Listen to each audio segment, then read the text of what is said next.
Again, good morning, everyone. Today is September 3, 2020, and it's Thursday. And I'm happy that you were able to wake up early today and be able to join us at ang meeting room. I pray that the Lord would continue to bless us. As always, still we are in this season and it's quite challenging. But as the Lord has reminded us, let us not be weary in well doing. Yeah, for in due season, we will reap if we faint not. Never quit. Let us not quit until our miracle happens. Because there's a lot of people out there. They have quitted before their miracle happens. Dool na lang ta. Maka-breakthrough ra gud ta. Maka-overcome ra gud ta aning tanan. Let's pray everyone and just thank the Lord. We have a long talk this morning. And I hope na the Lord would continue to um, enable us to understand, and not only understand, but be able to apply whatever it is that He is teaching us every day. Let's pray. Our dear Father in heaven, dear Lord, we come here and we would like to thank you, express our gratitude, dear Lord, for your grace and mercy. Every day in the morning, we would like to have an encounter with you. An encounter with the Holy Spirit. We really need anointing. We need empowerment. We need encouragement. We need inspiration today. Every day sa among kinabuhi, God, we really need you. We cannot make this without you, God, especially during this season. And dear Lord, we come here also because we'd like to receive from you your words, O Lord. As always, we say, they are a lamp unto our feet and a light unto our path. We thank you every day, God, for your words as they are new every morning. They are an expression of your faithfulness to us. Help us, dear Lord, to hide your words in our hearts that we might not sin against you. Thank you, God, for this morning, as always. In Jesus' name, amen. Amen. Wow. Today, everyone, ato ang reading is Proverbs chapter 3 and then Lamentations chapter 1 to 5. We will be working with Lamentations today. The Lamentations have only like 5 chapters. And if you have time today, I hope you'd find time, you read the whole book of Lamentations because there you would see, no? The two sides of God. God is so loving. God is so gracious. God is so uh, forgiving, merciful. He is so patient. He is long suffering. He has all the good, positive qualities. But on the other hand, God can be severe at times. Not because He wanted to, but because we allow Him to. We do things that are not acceptable in the eyes of the Lord, and we ignore Him. We just continue doing um, things that makes Him sad and mad, and then He let go of us because we are wise in our own eyes. That is why today the book of Proverbs also would be reminding us. Now we can avoid the severity of God. We can avoid the negative consequences that we can possibly experience because of our stubbornness, no? Because we ignore the instructions of the Lord each day. And so, di na nato dugay-dugayon, no? Let's begin with Proverbs chapter 3 verse 1 to 4. Ingon ni God, my son, do not forget my teachings. Ayaw kalimtin na akong ginatudlo nimo sa matagadlaw, but keep my commands in your heart, for they will prolong your life many years and bring you peace and prosperity. You want long life? Do you want peace and prosperity? Ingon ni God, keep my commands in your heart. And then let love and faithfulness never leave you. Bind them around your neck, write them on the tablet of your heart. Then you will win favor and a good name in the sight of God and man. If only, anak, you would listen to me, and then you allow my words um, to become your necklace. you you bind them around your neck, and then you write them on the tablet of your heart. Na your life would be great because you'd win the favor of and a good name um, in the sight of God and in the sight of man. Today and every day, let love and faithfulness never leave you. Spread love everywhere, express love everywhere. Bring out the best from among people. Let them feel that they are valued. Let them feel that they have worth. Let them feel that they have what it takes to break through sa life. And then, for whatever commitments that you have made with the people around you, be faithful. Be faithful to your commitments. Be faithful to God. If you have made a covenant uh, or an agreement with God, if you have committed to do something for Him, then be faithful because these two would lead us to where God wants us to be. Another na gina-remind sa to us sa Proverbs today, no, aside from kind of taking everything that the Lord is teaching us and then ibutang nato sa ato ang mga kasing-kasing, makinabuhi ta diha sa gugma o pagkamatinud-anon is sigat ganahan gud siya na kanang kitang tanan would be completely dependent on Him. We are independent of people. We don't want to be a burden sa mga tao. We don't want to be an added problem sa mga tao sa ato ang palibot, no? Independent of people, but completely dependent and reliant on God. Mao nang ganahan pud ni God na we would consider Him, sa ato ang um, mga thoughts, na sa ato ang mga decisions. We would want to hear what God has to say. Ingana bita instead na kita-kita ra. No, God, what do you think? Do you have anything to say? Dear Lord, sa ako ang kanang decision nga pagabuhaton karon. Unsa may naasay mong huna-hunaan kasing-kasing God, grant me this wonderful privilege to see what's in your mind and to see what's in your heart. Ingon ni God, Proverbs chapter 3 verse 5 to 8, trust in the Lord with all thine heart and lean not on your own understanding. In all your ways, submit to Him or acknowledge Him, and He will make your path straight. Do not be wise in your own eyes. Fear the Lord and shun evil. This will bring health to your body and nourishment to your bones. Adunay kuan, adunay benefit kaning dependence. Adunay benefit kaning reliant. When you rely on God, when you put your hope and your faith in God, naana siya benefit. Um, kanang imuhang faith and reliance on God would cause you to be confident, no? Would help you to stop from worrying, from being anxious, from being afraid. Kay you know man, God would help me. He would empower me. He would grant me the insights that I need so that I can discern and I can make wise and intelligent choices karong adlaw. And so di ka kayo ma-worry. Ingon niya, trust in the Lord with all thine heart. And in all your ways, acknowledge Him. Like maupod ng passage that says na commit everything you do to the Lord. Trust Him to help you do it. And surely, He will. Tabangan ra jud ka ni God.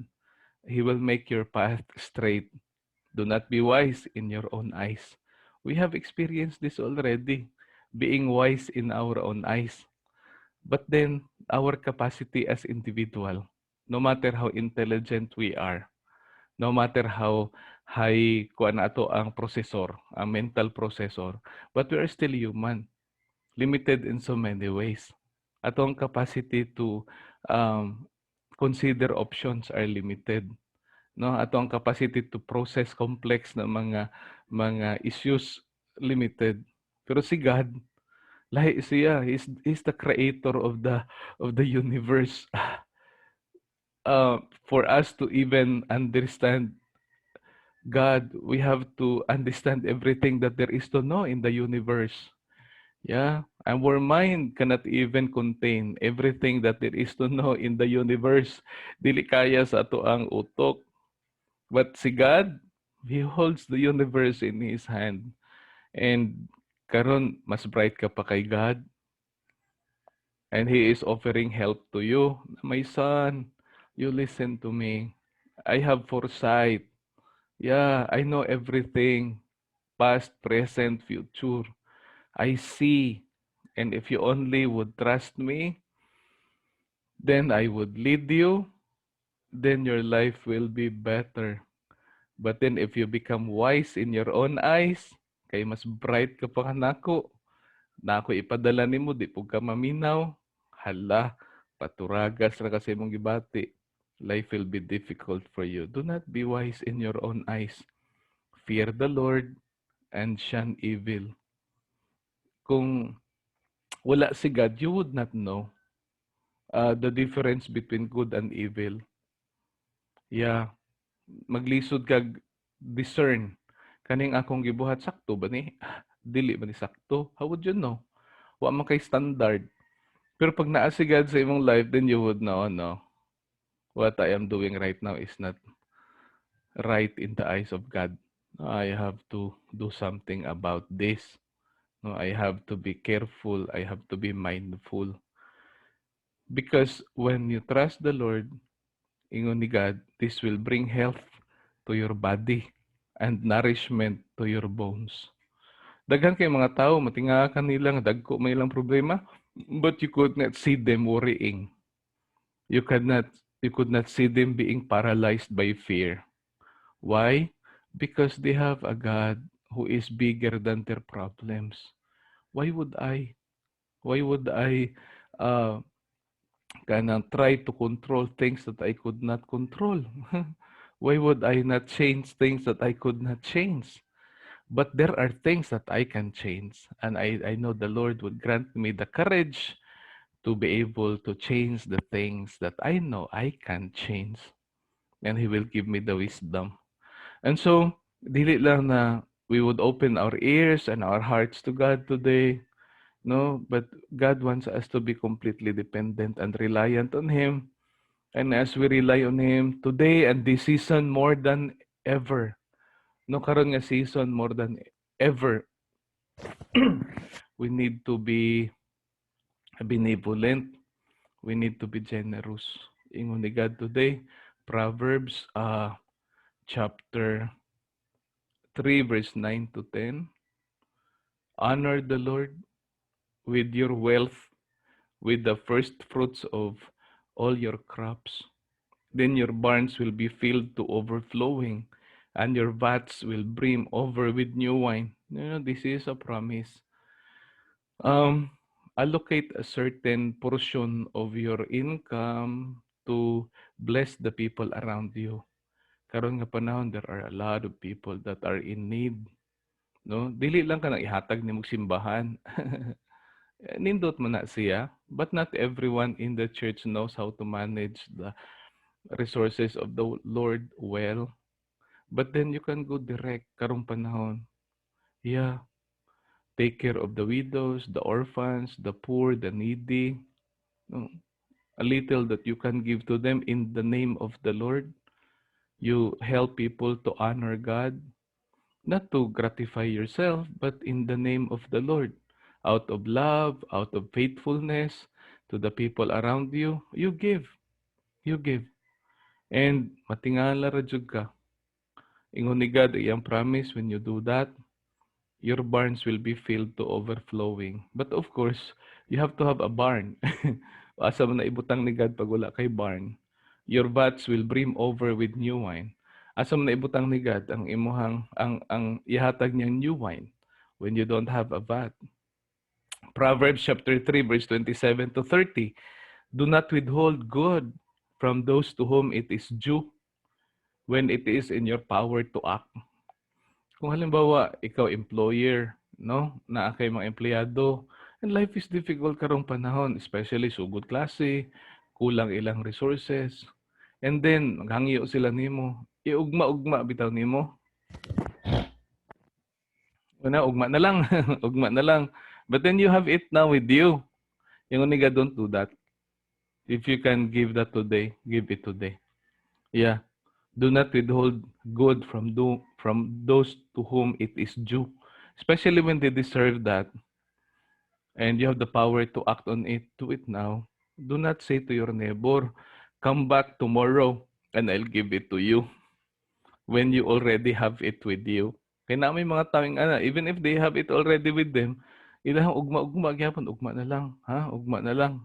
Hangtod nalimtan. Ang usa kanang nalimtan man niya. Itong panahon ihatag na nga imuha na lang na oy. Gahapon nga kinahanglan nako na wa gihatag karon wa na.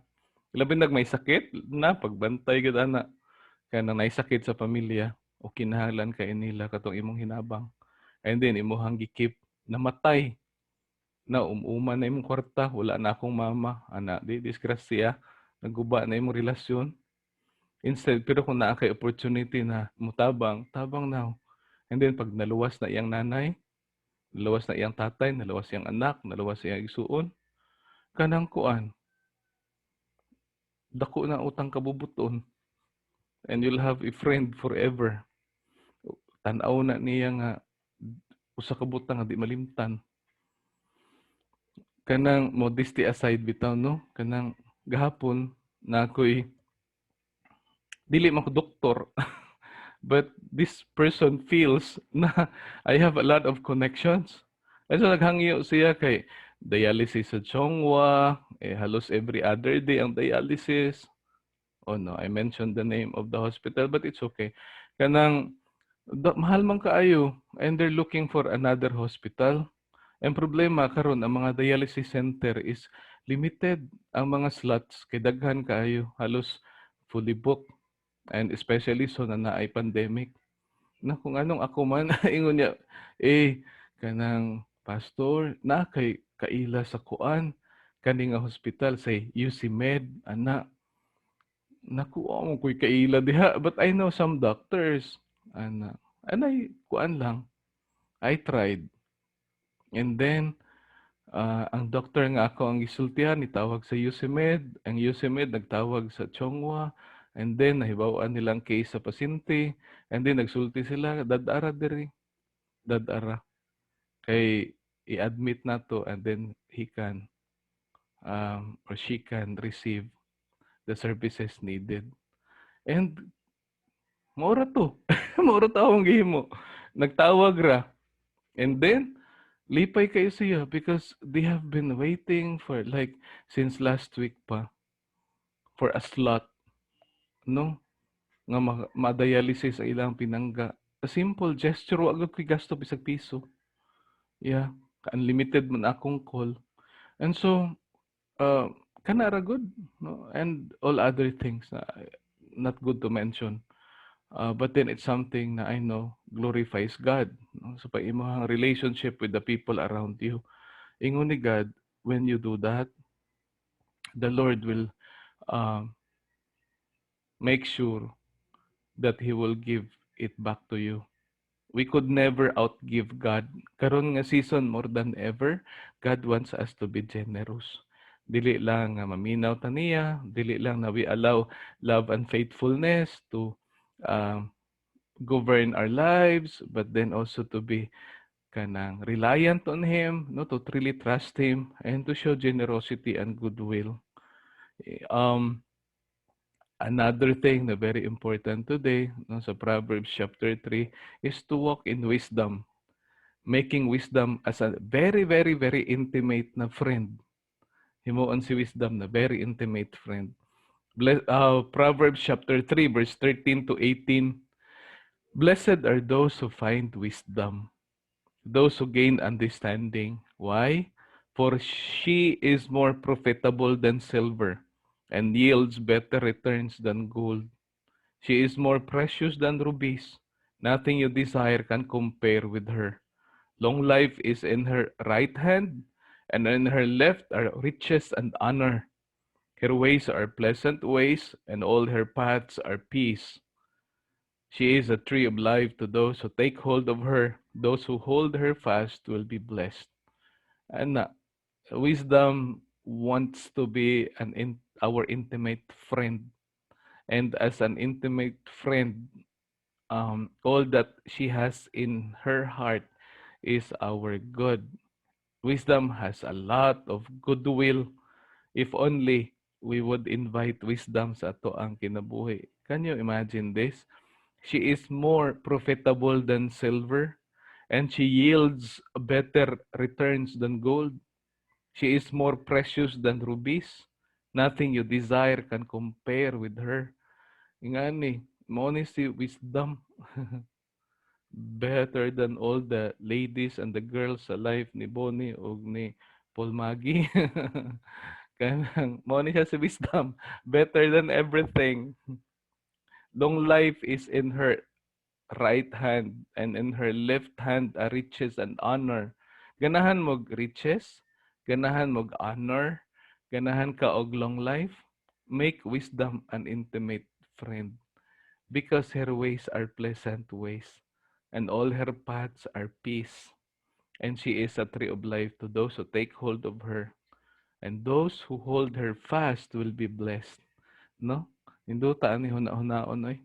Murabag ka ng paris sa kinabuhi na ang tanan niya ang gihuna-huna o ang tanan niyang tinguha isang imong kaayuhan.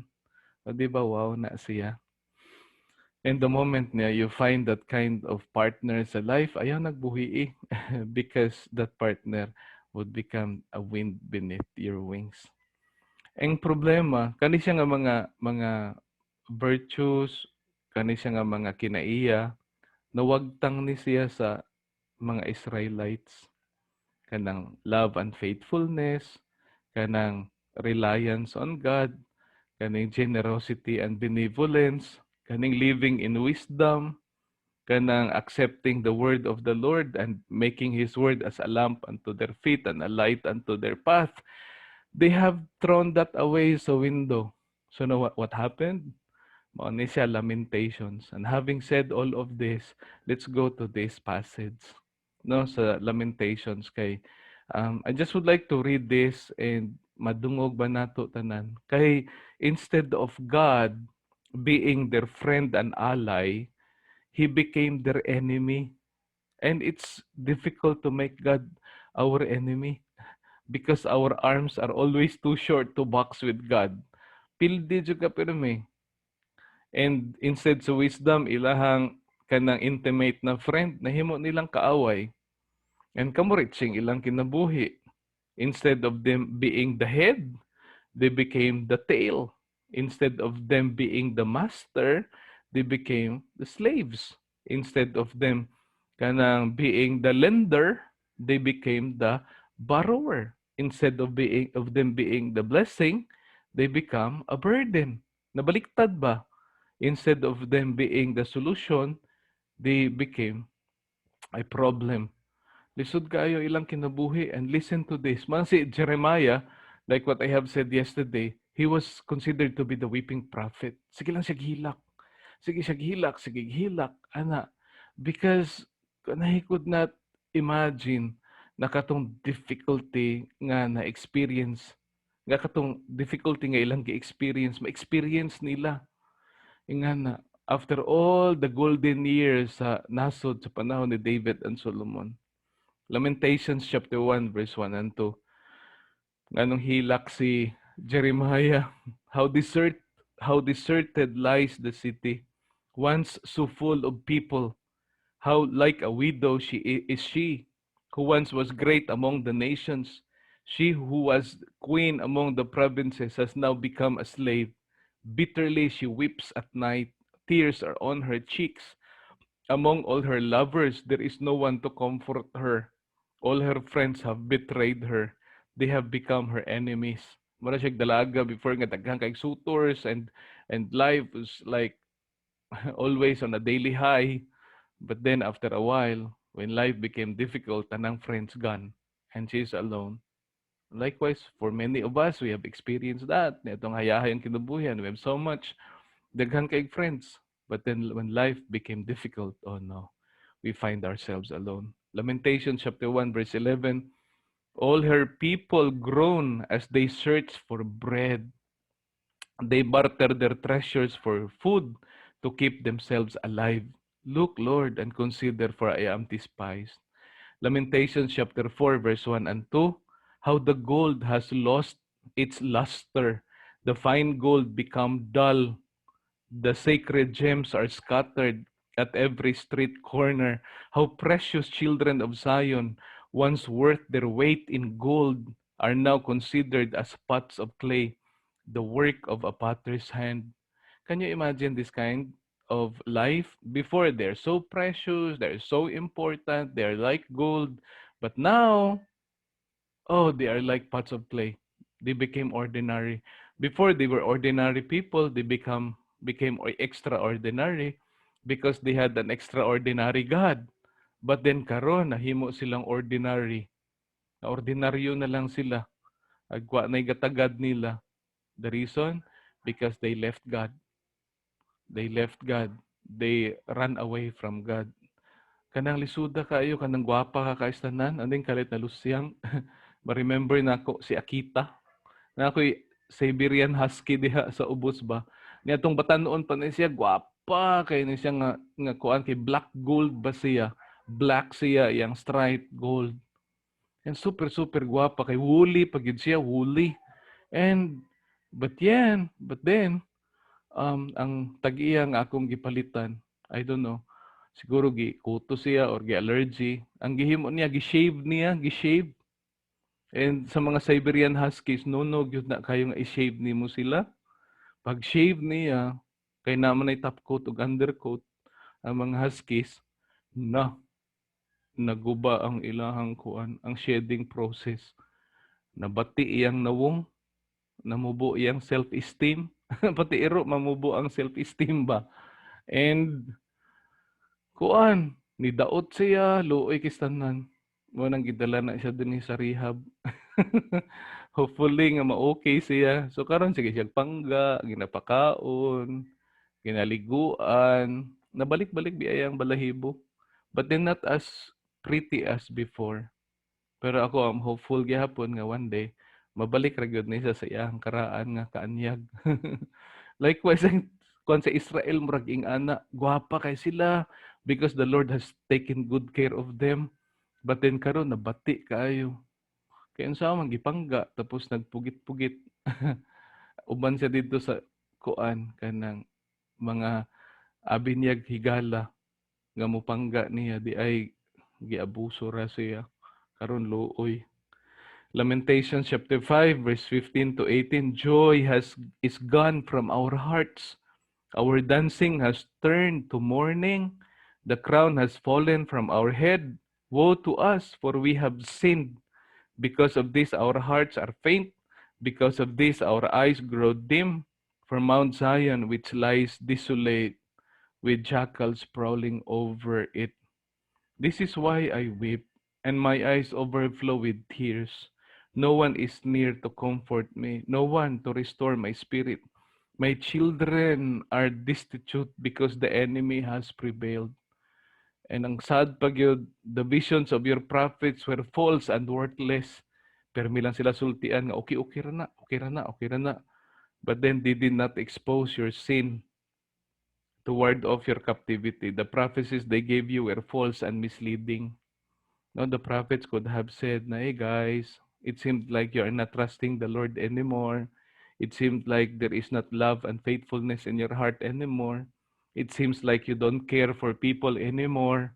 You have rejected the widows and the orphans. You have ignored them. Pasagdanan ninyo, ano mo'y pagbati nila. You don't help the poor in your community. And so siga di nalipay ana. Hunungin ninyo na otherwise kanang na ay consequence nga di nindot. Ang mga prophet wa nagsulti ana. And so ang resulta, they suffer the consequence. But then, na may resolutions, no? Ingon ni Jeremiah, kuan, lingkod sa tabi. Lamentations chapter 3 verse 40. Let us examine our ways and test them. Pause. When life is difficult, pause. And then do an inventory. Examine yourself. Reflect. What have I done? Oh no, what have I done? And then the moment na you see yourself as doing things that are not acceptable, then stop and return to the Lord. God, I'm returning home. I had been a prodigal son. I had been stubborn and hard-headed, God, and here I come. I return. Please forgive me. And the Lord, who is so forgiving, He would do that to us. Lamentations chapter 5, verse 21 to 22. And then pray this prayer. No? Restore us to yourself, O Lord, that we may return. Renew our days as of old, unless you have utterly rejected us and are angry with us beyond measure. Lord, ibalik mi diha nimo, Lord. Ibalik mi diha nimo.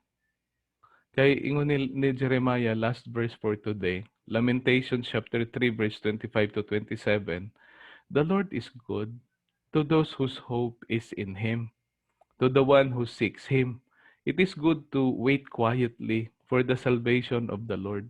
It is good for a man to bear the yoke while he is young. Sometimes, no, we go through difficulties to prepare us for greater responsibilities of the future. Eh kung dito ka pa nagdako, dito pa ka nagbinuang, o di, kung dito ka pa gidisiplina, murag ulahi na kaayo. But sometimes when you're young, madisiplina ka so that when you grows old, you'd already be an abler, sturdier, stronger na person. As we mature each day, we become wiser. So today, guys, and everyone, si God ko naman good sa tuwa, no? Yang encouragement sa tuwa karon is trust in the Lord with all thine heart and lean not on your own understanding. In all your ways, submit to Him. In all your ways, acknowledge Him, and He will make your path straight. Let love and faithfulness never leave us. Let us bind them around our neck, write them on the tablet of our heart. And long life, peace and prosperity, will come upon us. And life would be good. Mao man ang ganahan ni God, and we will become showcases of His grace and of His mercy. It's good to serve the Lord. And I hope today, we would be mindful of this. Amen. Amen. Let's pray, everyone, and just thank the Lord. Our dear Father in heaven, dear Lord, thank you again so much for today. Yes, O Lord, your words do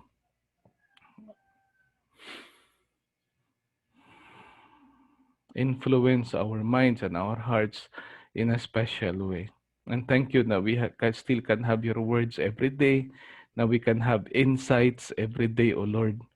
And I continue to lift up to you everyone in this meeting this morning, O God, and even our family, especially those that are sick, those that are not well. I lift them up to you, O Lord, for healing, O God, for healing. For those that have been infected by COVID-19, O Lord, I pray for healing. Let the power of the blood of Jesus, dear Lord, flow in our being. I'd like to lift up to you especially si Nanay Clementina, O God. And thank you, God, for allowing her to have a slot sa UCMed. Just thank you, God, and bless the doctors, oh God, that are attending to her. Dear Lord, help her to really break through as the family is experiencing difficulty in the areas of economy. dear Lord. And for the so many ministries right now that are having difficulties, I lift them up to you, dear Lord. Grant them the resources needed so that they can continue to serve the community, especially the poor and the needy, O God. Dear Lord, today I continue to lift up to your president and everyone that works with him. Continue to lift up to you our frontliners, our medical workers. Dear Lord, those that are in the health uh, industry, oh God. I pray even for our police force and military personnel. So God, continue to keep them safe.